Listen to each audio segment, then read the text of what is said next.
माँ, ये राधिका है, तुम्हारी बहू। राधिका गांव में हॉस्पिटल में नर्स का काम करती है।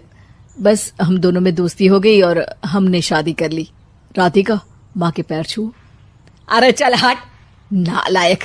अरे मैंने क्या क्या सपने देखे थे कि तेरी शादी किसी अमीर घर में करूंगी और दहेज में लाखों रुपए लूंगी, और तू गांव की इस मामूली लड़की को मेरी बहू बनाकर ले आया। लेकिन बेटे की जिद के आगे सुनीता देवी मजबूर हो जाती है। राधिका सुनीता देवी को फूटी आंख भी नहीं भाती थी।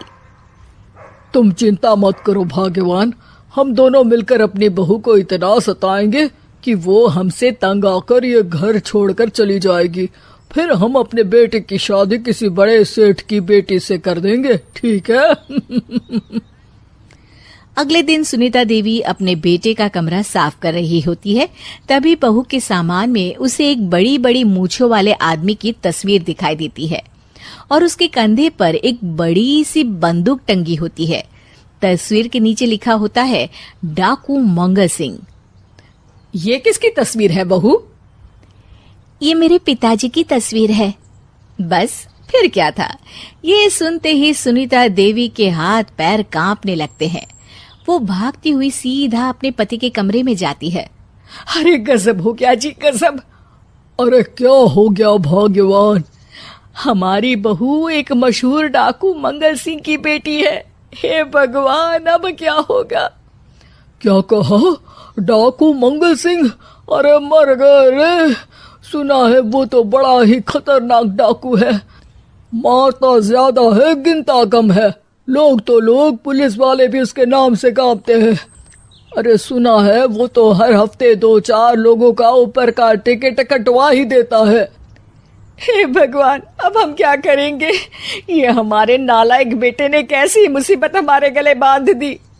हाँ वो तो है, अगर हमने बहू को जरा भी तकलीफ दी तो उसका बाप मंगल सिंह हमें गोली से उड़ा देगा। अब जो मैं कहता हूँ उसे ध्यान से सुनो। तुम बहू से बिल्कुल घर के काम मत करवाना, और ध्यान रहे उसे किसी प्रकार की तकलीफ नहीं होनी चाहिए, समझ गई ना? और ऐसा ही होता है। अगले दिन सुनीता देवी रसोई में खाना बना रही होती है कि तभी, ये क्या माँ जी, मेरे रहते आप खाना बना रही हैं? चलिए हटिए, मैं खाना बना देती हूँ। अरे नहीं नहीं बहू, तू यहाँ क्यों आ गई? जा, तू अपने कमरे में जाकर आराम कर, मैं खाना बना लूंगी। सुनीता देवी जिद करके राधिका को भेज देती है। फिर एक दिन, अरे फर्श पर कितनी धूल जमी है, माँ जी देखेंगी तो नाराज हो जाएंगी, मैं अभी यहाँ पोछा लगा देती हूँ। राधिका जैसे ही पोछा लगाने लगती है कि तभी उसके ससुर की नजर उस पर पड़ती है। बंसीलाल भागता हुआ वहां आता है। अरे नहीं नहीं बहू, तुम ये क्या गजब कर रही हो? बहू तो बेटी समान होती है और हम ना अपनी बेटियों से काम नहीं करवाते। तुम आराम से बैठकर YouTube पर किड लॉजिक चैनल की सास बहू की कहानियां देखो। वो लोग ना बहुत अच्छी अच्छी कहानियां बनाते हैं। सच? आप देखते हैं? अरे मैं तो रोज देखता हूँ। शहर की बहू तो मेरी फेवरेट कहानी है। हाँ, ये कहकर बंसीलाल पोछा लगाने लगता है। इस तरह राधिका के सास ससुर सारा दिन उसकी खुशामद में लगे रहते हैं और उसे किसी महारानी की तरह रखते थे। कैसा लगा बहू? पिज्जा टेस्टी तो है ना? अच्छा, मीठे में क्या खाओगी बोलो तो? माँ जी, मुझे तो काजू कतली बहुत पसंद है और उसके बाद 1 गिलास लस्सी मिल जाए तो मजा आ जाएगा। ये सुनते ही सुनीता देवी अपने पति को कोहनी मारते हुए कहती है, अरे सुना नहीं बहू क्या मांग रही है? जल्दी से भागकर बाजार जाइए और सब खरीद कर ले आइए। हाँ हाँ भाग्यवान, अभी जाता हूँ। राधिका की तो 5 उंगलियां घी में थी। वो तो अपने ससुराल में मजे कर रही थी। दूसरी तरफ राधिका की सास उसके लिए कभी नई साड़ी खरीद लाती तो कभी उसके लिए नए गहने बनवा देती।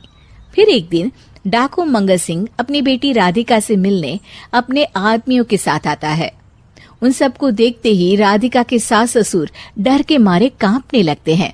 मर गया रे, डाकू मंगल सिंह तो सच में कितना डरावना दिखता है। ऊपर से इतनी बड़ी बंदूक लेकर घूमता है। कैसे हैं समधी जी? क्या हुआ? आप इतना घबरा क्यों रहे हैं? और आपको इतना पसीना क्यों आ रहा है? आपकी तबीयत तो ठीक है ना?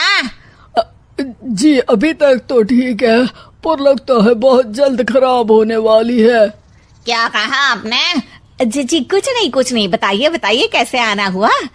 दरअसल आज आपके शहर में हमारी नाटंकी मंडली का प्रोग्राम है, तो इसी बहाने सोचा बेटी का ससुराल भी देखता चलूं।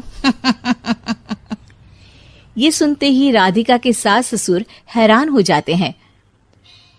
क्या कहा? आप नौटंकी में काम करते हैं? हाँ माँ जी, पिताजी डाकू की एक्टिंग बहुत अच्छी करते हैं। उन्हें तो कई अवार्ड भी मिल चुके हैं। और ये बंदूक, ये तो असली लगती है। तभी राधिका के पिताजी अपनी नकली मूंछ निकालते हुए कहते हैं, इस मूंछ की तरह यह बंदूक भी नकली है। ये तो छर्रे वाली बंदूक है। इससे तो मैंने आज तक चिड़िया भी नहीं मारी। और खोदा पहाड़ और निकला चूहा। इसका बाप तो मामूली नौटंकी वाला निकला, और हम इससे डर कर बहू की नौकरों की तरह सेवा कर रहे थे। आपने सही कहा जी। इसके पीछे मेरे कितने पैसे खर्च हो गए, और काम कर करके मेरी तो कमर टूट गई सो अलग। अरे बहू, तूने अपने पिताजी के बारे में हमें पहले क्यों नहीं बताया? राधिका मुस्कुराते हुए कहती है, आपने तो कभी पूछा ही नहीं ना माँ जी।